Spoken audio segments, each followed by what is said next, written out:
Assalamualaikum warahmatullahi wabarakatuh. Salam sehat selalu, salam sejahtera untuk kita semua. Dengan saya, Bung Ropan. Teman-teman, apa kabar? Salam buat keluarga ya.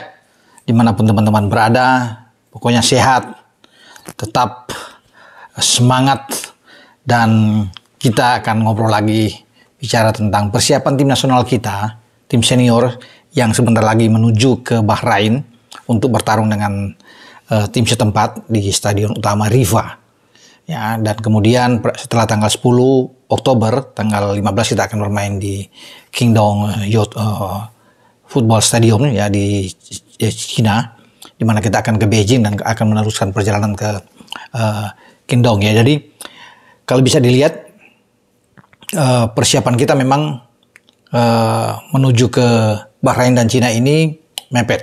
Ya. Kita berkumpul tanggal 5, kemudian kita berangkat dan di sanalah kita akan bersiap untuk menghadapi Bahrain setelah tiba pada tanggal 6. Namun ya sebelum STY mengumumkan nama-nama pemain, ada 2 pemain memang yang saya sudah tahu sebelumnya, bahkan sudah dikonfirmasi dengan Pak Manajer Pak Sumarji. Kemarin ketemu kita, sama-sama duduk bareng ngobrol di Nusantara TV untuk sebuah sportcast yang ada di NTV. Dan saya sudah tahu memang bahwa Yassin Hapner tidak akan dibawa karena mengalami masalah.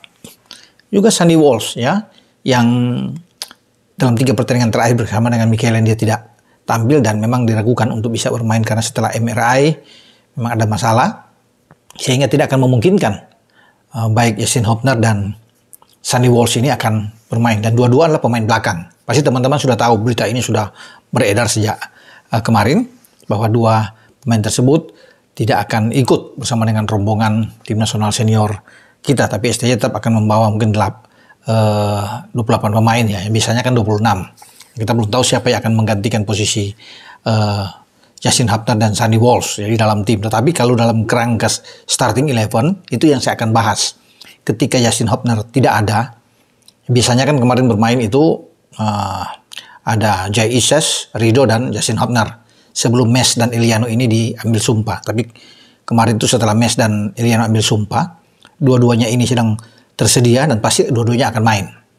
Ya, ketika apalagi Yassin Hapner dan Sandy tidak akan ikut ya, bermain. Jadi bisa dibayangkan bahwa di belakang itu sudah pasti Mes Hilger, Jai, dan Rido. Ketika Yassin Hapner tidak ada, itu kan yang terjadi. Oke, saya lihat, coba kita amati di kanan. Ya, Sandy Walsh bermain di posisi kanan. Kemarin ketika lawan Australia terakhir dia ada di sana. Juga dengan sebelumnya dengan Arab Saudi ya. Sekarang Sandy tidak ada. Berarti peluang untuk Asnawi main terbuka. Pemain yang bermain di Liga Thailand ini bisa ditampilkan lebih awal oleh STY ya, untuk bertarung melawan Bahrain dan Cina. Jadi kesempatan buat Asnawi setelah kemarin dia tampil oke saat klubnya bermain dengan Persib dan dia luar biasa dapat pujian ya, bahkan STY senang dengan penampilan dia. Namun kalau ada Sandy memang persaingan agak berat buat Asnawi, tapi sekarang dia harus tunjukkan itu ketika ada kesempatan untuk bisa bermain. Itu opsi pertama ya, bermain dengan 3-4-3, Asnawi ada di kanan. Kemudian opsi lain, tidak tersedianya Sandy Walsh ini itu bisa diisi oleh Eliano. Ya, Eliano Randers ini biasa bermain di posisi bek kanan juga. Ketika di klub dia, ya di PEC Zwolle, dia ada di sana. Dia bisa bermain sebagai winger dan juga sebagai gelandang serang. Bisa saja Eliano yang akan bermain posisi itu. Tapi mungkin Eliano dibutuhkan lebih ke depan. Karena kita butuh memang pemain yang bisa merangsek, bisa merusak konsentrasi dari pemain-pemain belakang lawan untuk Bahrain ataupun Cina. Maka Eliano akan di sana. Meskipun saya bilang tadi ada Eliano. Kalau Eliano bermain di posisi awal bek kanan, berarti Asnawi akan duduk di bangku cadangan. Posisinya di 3-4-3 akan jadi Jai, ada Rido sama Mes. Kemudian Eliano yang bermain dari sayap kanan akan didorong 4 ke sana. Verdong ada di kiri, Calvin Verdong ya. Tom Hai dan Nathan kemungkinan. Walaupun ada opsi lain dengan Ivar Jenner ada di sana, tapi saya memilih dengan Nathan dulu. Oke? Itu 4, baru 3 di depan. Ya, kalau Eliano bermain dari awal dia agak melebar bermain di 4 back dari gelandang ini, berarti di depan itu Rafael, Ragnar, dan mungkin saja Witan Sulaiman yang akan ditampilkan lebih awal. Nah, jika Asnawi ada di posisi kanan, maka Eliano yang bermain di depan. Eliano, Ragnar, dan Rafael. Itu menurut saya. Tergantung sekarang STY, karena kan STY yang lebih tahu, ya lebih bertanggung jawab dengan tim. Tapi ini hanya mereka-reka opsi-opsi ini ketika Sandi tidak bermain dan Justin Hubner tidak bisa bermain.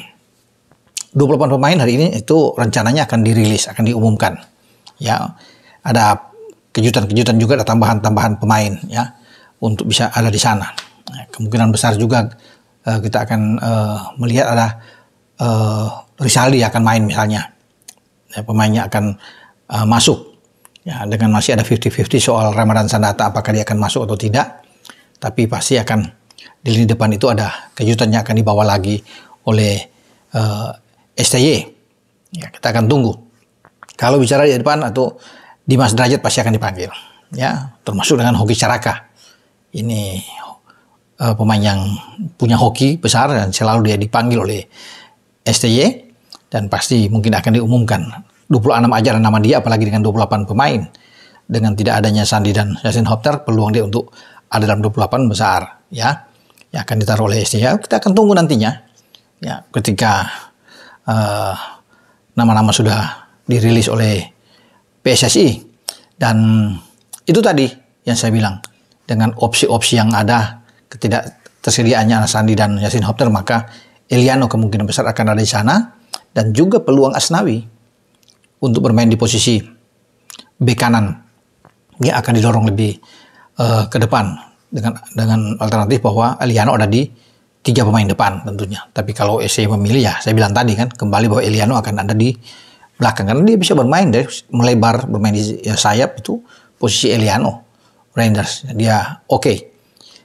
Baik teman-teman, sampai di sini pembicaraan saya untuk opsi di posisi kanan terutama. Ya, saya sudah bahas tadi ketika Sandi tidak ada. Semoga Sandi dan Justin Hubner cepat sembuh. Ya, mereka sembuh sehingga mereka bisa bergabung kembali dengan tim nasional kita. Kon kabarnya terakhir juga Jordi Amat akan dibawa. Ya, walaupun mungkin peluang dia untuk bermain dari awal tidak tersedia, ya saya pikir, atau mungkin di babak kedua karena di belakang itu kan sudah ada Jaimes dengan Rido. Tapi tetap info terakhir bahwa Jordi akan ikut karena sebelumnya kan dia mengalami masalah cedera, ya, sehingga dia bermain melawan Arab dan juga melawan Australia. Oke, dengan saya Bung Ropan, ciao.